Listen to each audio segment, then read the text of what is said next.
Antes de comenzar este episodio, debo advertirte que se tratarán temas sumamente delicados sobre abuso de sustancias y agresiones a menores.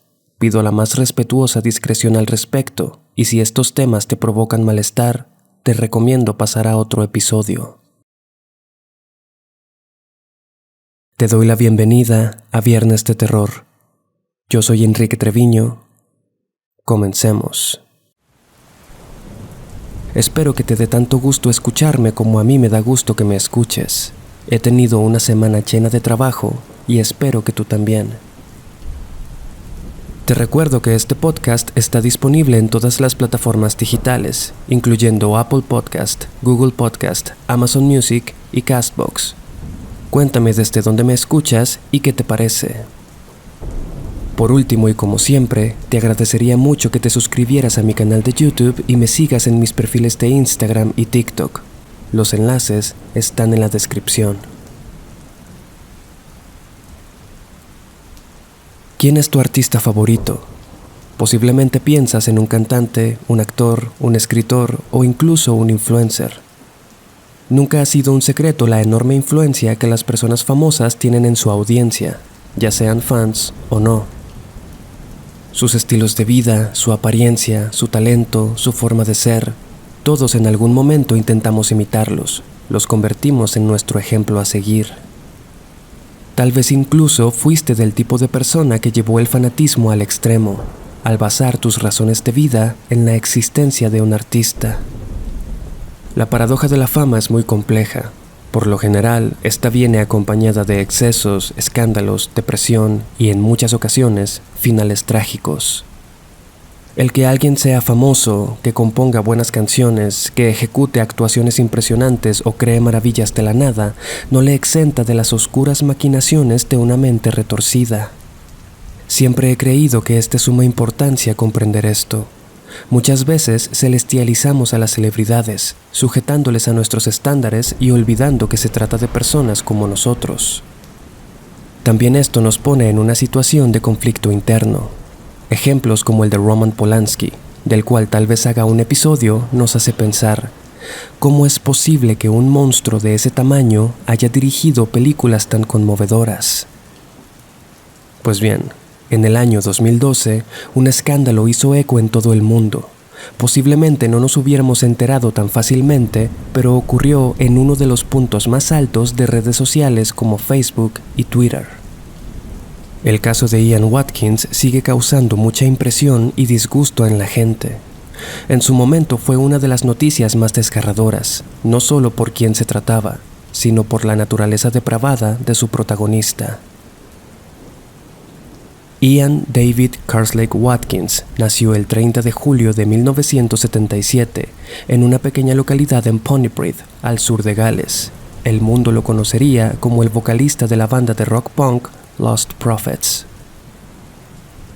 Su padre falleció cuando él tenía 5 años y su madre, Elaine, se casó de nuevo con John Davis, un ministro bautista, 3 años después. Como ella misma lo describiría, el pequeño Ian fue un niño amado que creció en un hogar donde siempre se hizo lo mejor para él. Era un chico normal y feliz, como cualquier otro viviendo en los valles de Gales.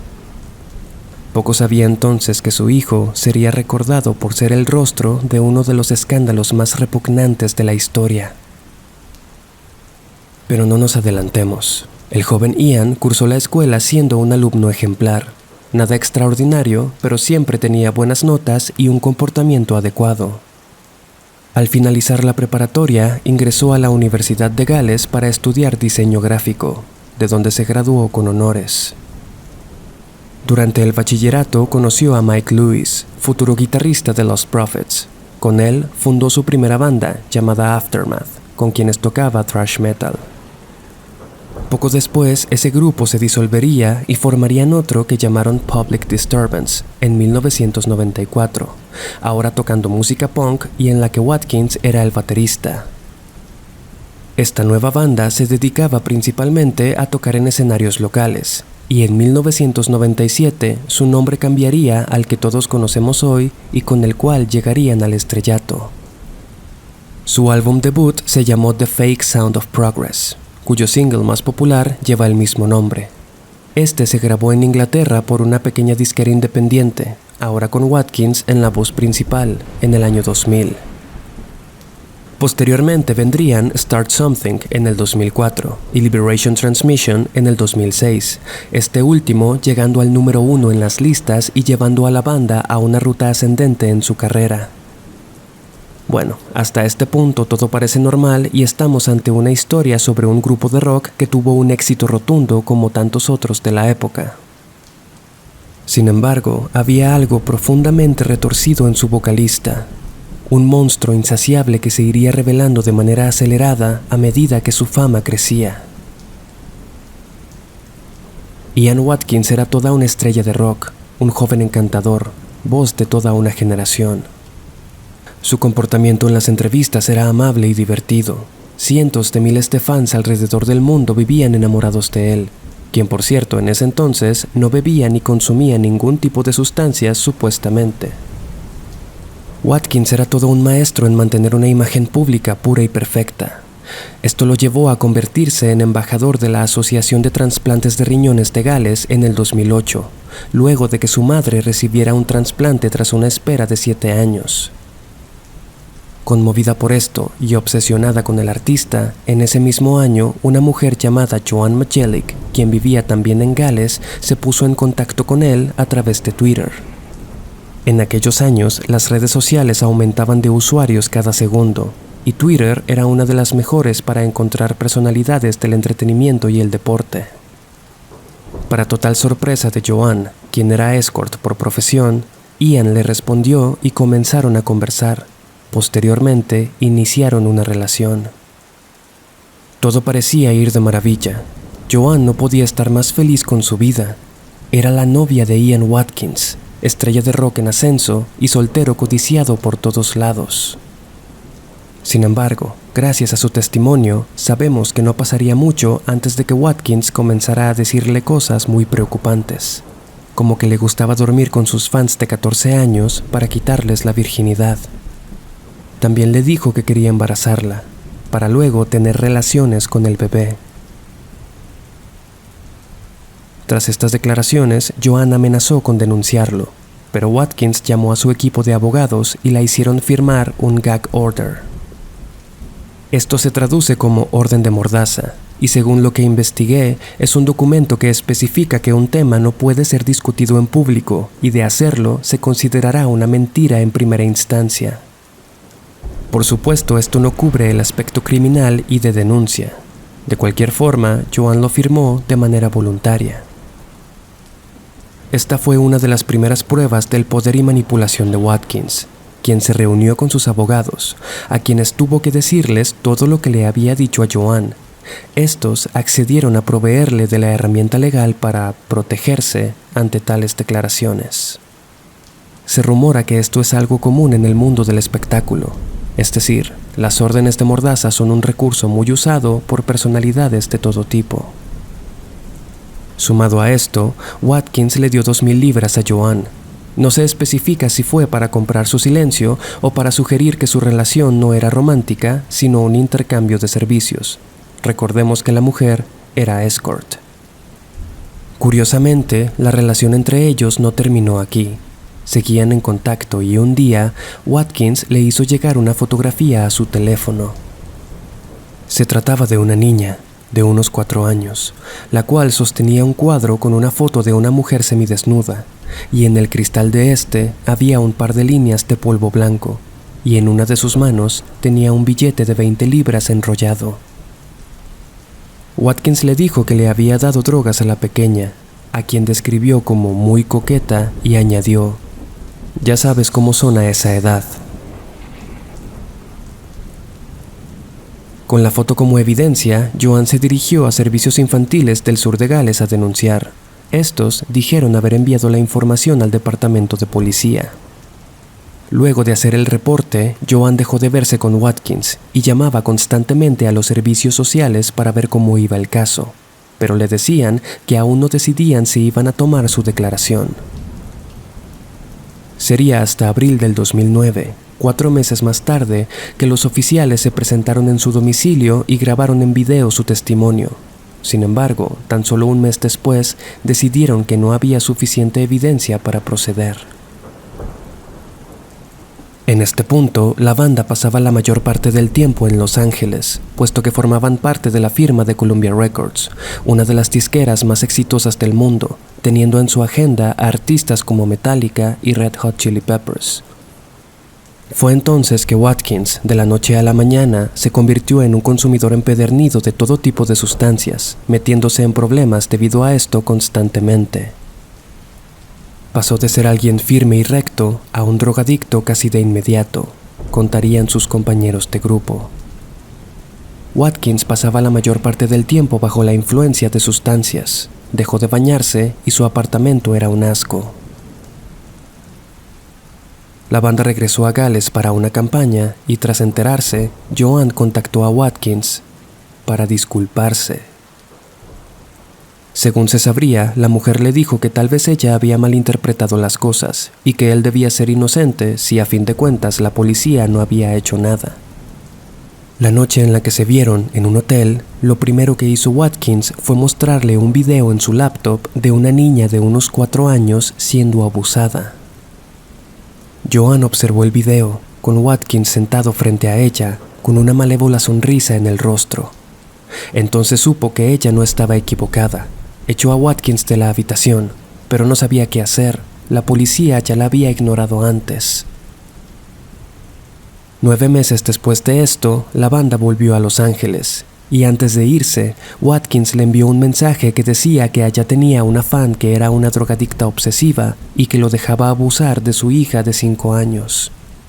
Y para probarlo, le envió 3 fotografías más, todas de carácter explícito, ilustrando sus intenciones.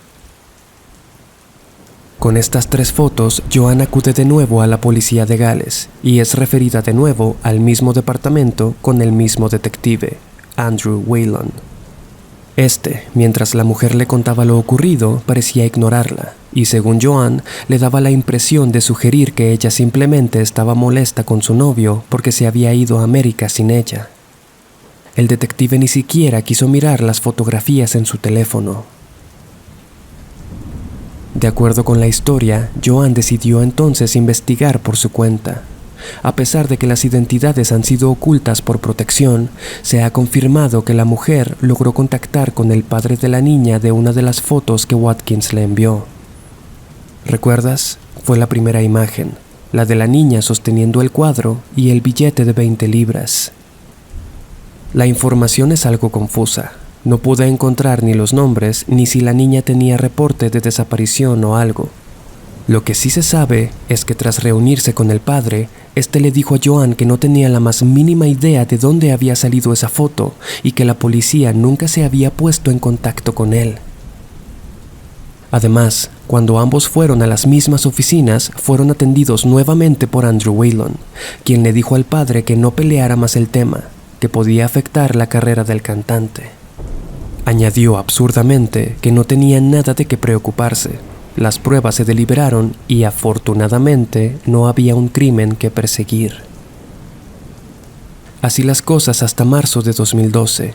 Los Prophets seguían encabezando las listas en varios festivales de música y habían logrado vender más de 3,5 millones de discos. El rostro de Watkins era sinónimo de juventud y vida.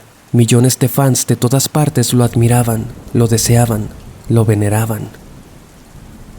Por esos días, Joan entró en contacto con una mujer en Twitter. Sabía que ella también hablaba con Watkins y que tenía un hijo pequeño. Preocupada, Joan le preguntó si el tipo había tenido comportamientos inapropiados al respecto. Ella respondió que sí, que Watkins le dijo que quería drogar a su hijo para abusar de él. Ambas acordaron verse en el departamento de la policía de Doncaster, que es donde la madre vivía. Joan acudió, pero la otra mujer no. Para entonces, la banda comenzaba a desmoronarse. El problema de drogas de su vocalista solo empeoraba. Había tenido intervenciones, pero nada funcionaba. Su tour por Reino Unido estaba por comenzar. Sería entonces que comenzaría el final de la carrera de Ian Watkins. El 21 de septiembre de 2012 fue arrestado y su casa en Cardiff registrada por sospecha de posesión de drogas. Una considerable cantidad de estupefacientes fue decomisada, junto con una computadora. Sale bajo fianza y la laptop queda arrumbada en alguna oficina, ya que en ese momento no resultaba de mucho interés para la policía. Durante esos días, él y Joanne se vuelven a reunir, esta vez en Londres. La mujer jura que solo lo hacía para poder juntar más evidencia y terminar con los delitos de este sujeto. De acuerdo con ella, lo primero que le dijo aquella noche en el hotel fue: «Tengo una niña de 2 años que abusaré el lunes. Es la hija de una superfan».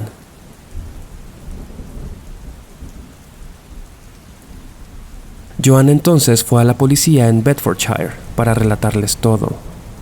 El 12 de noviembre, Ian fue arrestado nuevamente en Pontypridd por sospecha de posesión de material ilegal y una vez más fue liberado bajo fianza. Fue aquí que se pidió el apoyo del Cuartel General de Comunicaciones del gobierno británico para acceder a la computadora decomisada de Watkins. El aparato estaba fuertemente encriptado y se descubrió que una de las contraseñas que usaba era I fuck kids, deletreándose IFUKKIDZ.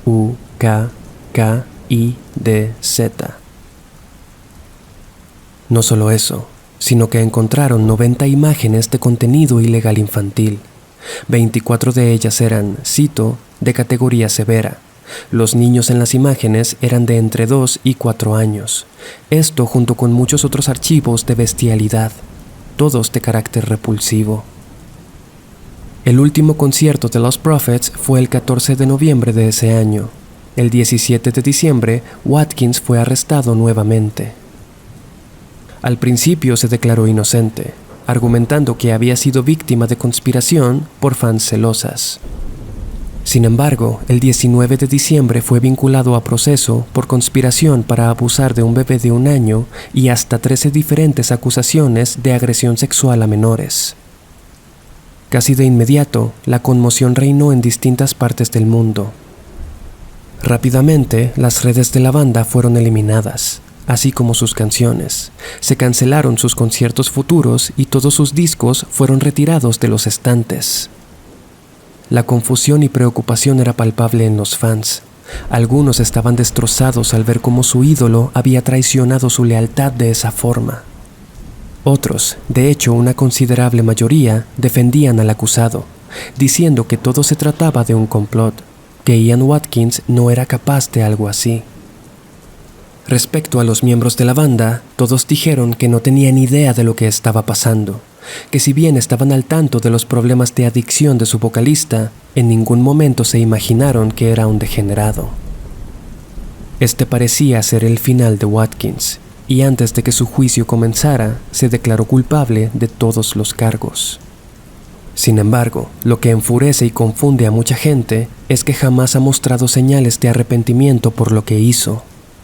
Se sabría que desde prisión contactaba con sus fans desde su cuenta de Twitter. A una le contó que había tenido relaciones con una fan de 16 años y se había orinado en ella. Watkins fue sentenciado a servir 29 años en la prisión de Wakefield, donde permanece hasta ahora. Se dice que podrá pedir libertad condicional en el 2031. Hace cerca de 1 año, sufrió un altercado en el que 3 sujetos lo atacaron, apuñalándolo en el cuello varias veces. La primera vez que escuché a los Prophets tenía 10 años. En la televisión pasaron el videoclip de la canción Rooftops. Nunca fui un fan muy asiduo, pero definitivamente disfrutaba esa canción, junto con otras como 4am Forever o Last Train Home. Este caso nos llena de angustia y tristeza. Como en otras ocasiones, vemos cómo a veces la vida parece facilitar las circunstancias para que cosas terribles ocurran. La pasividad y el poco interés de la policía nos hace sentir que no hay a quien acudir por ayuda. Cuando la maldad domina un terreno en el que primero van los intereses financieros y sociales, se forma el escenario perfecto para que la depravación haga trizas la vida de los más inocentes.